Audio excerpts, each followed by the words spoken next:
Yun, magandang araw ulit mga idol. Siyempre, Kian Gonzalez and welcome back to my YouTube channel. So, testingin natin yung ating yung ating Phoenix tactical version na do sa ating pang chrono. Yung ating pang chrono ng FPS. Kasi nung nakaraan na testing ko yung ating pang chrono ng FPS, hindi ko lang gamitin. Tapos may nag-message do sa ating video. Sabi niya, sir, baka MPS yung lumalabas, hindi siya FPS. So, nagtanong-tanong ako paano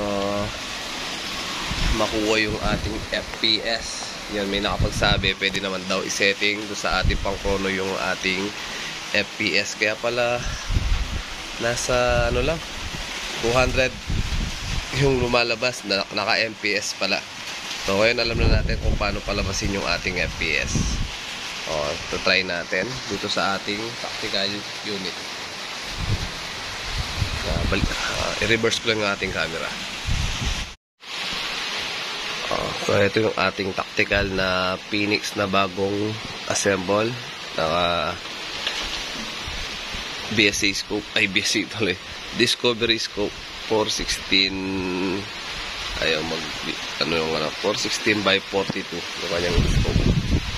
Nissan Shigia mga idol. Tapos parallax.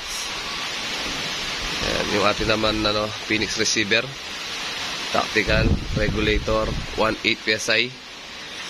Ayan, 1.8 output. Tapos naglagay tayo ng karga nya ng 3,000 PSI aluminum tank, Nimrod barrel 19 inches, nakasurround na carbon tube. Ito na yung main, paano gamitin yung ating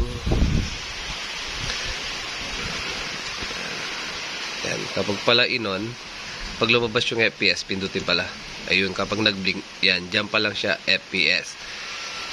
Try muna natin dyan. Tapos papakita ko sa inyo yung huling video natin na ginawa para dito nung unboxing tayo.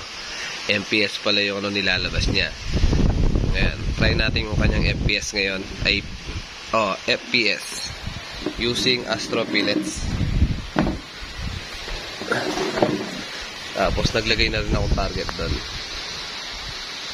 Para kahit papano, habang tinitignan yung kanyang FPS, nalalaman na natin kung paano tumama sa doon. Tapos may isa pa nag-request 25 meters daw. So yan, saktong 25 meters yan. So susunod na magka-budget pa, bibili tayo ng pasukat. Tatay pasukat ano lang yan, tansya, gamit yung ating paglakad. Hindi ko alam kung 25 meters talaga siya, pero parang ganun So test pair na natin yung ating, wait lang, sa bagal po yan. Buti dito sa scope, hindi naman harang yung ating pasukat ng ayan, kita pa naman yung ating target. Malabo nga lang dito sa camera. Malakas pala yung ginig ng ating airgun dito sa ating patungan. So apektado yung kanyang performance sa 25 meters. Iba pa rin talaga kapag nakagato siya. Papakita ko sa inyo yung tama niya mamaya sa target na yan. So iba pa rin kapag nakagato mga idol. Mas okay mag-tune. Talagang makikita mo yung yung performance ng barrel. May sipa siya sa sa ating tripod. So kaya medyo nag-iiba-iba yung ating tama. Tapos gawa na din tong ating tinag-tune na tinitingnan natin yung FPS. Medyo malakas ata. Try natin ibaba yung FPS niya sa susunod na pag-tune ko.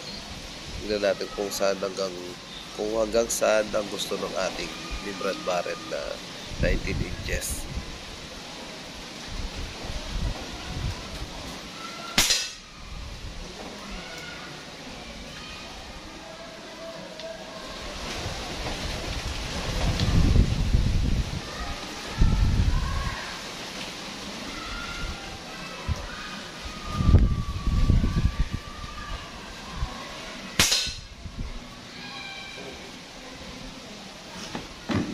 Bali, first 5 shot sa ating 3,000 PSI na laban nito. Output ay input, tapos 1.8 PSI.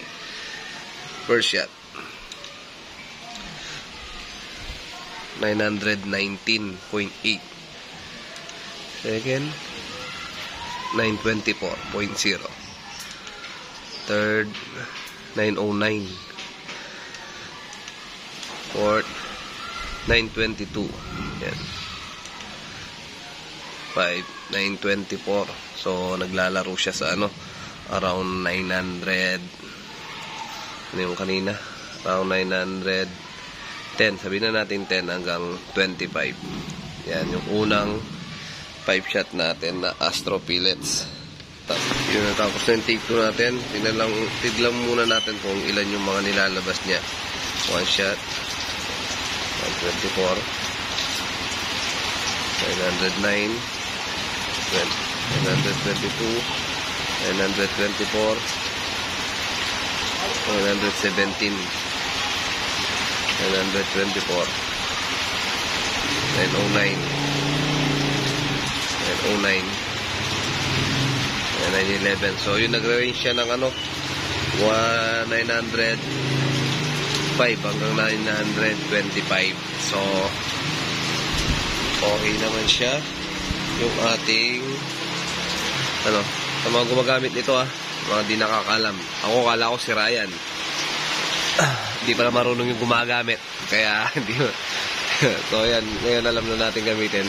Ngayon ganito siya nung una ko siyang ginamit. Try ko muna. Pagkita ko lang sa inyo.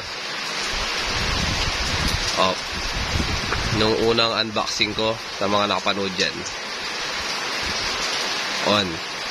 Tapos hindi ko na siya pinakilaman. Yan. Yan na yung lumabas. Kala ko pwede na siya. Try natin, no? Tingnan natin kung anong ilalabas niya.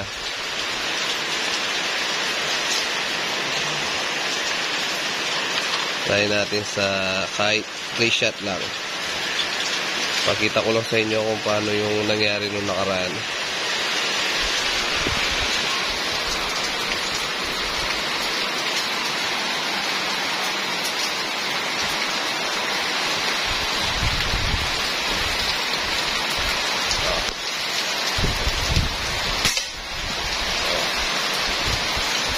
First shot,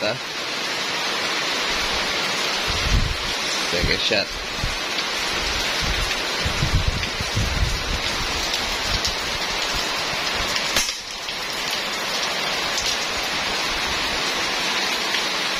Last shot.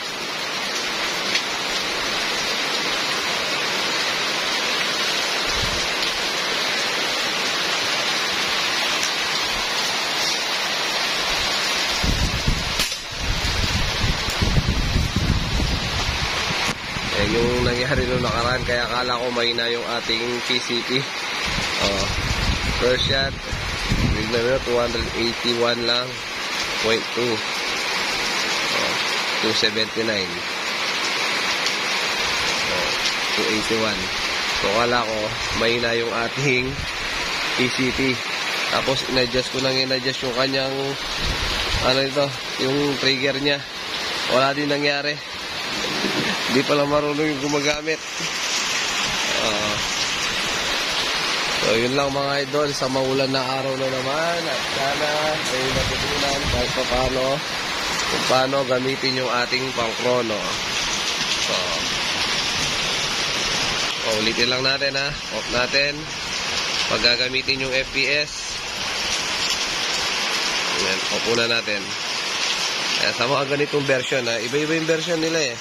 Pero yung aking nakuha, nasa 1,000 plus din to.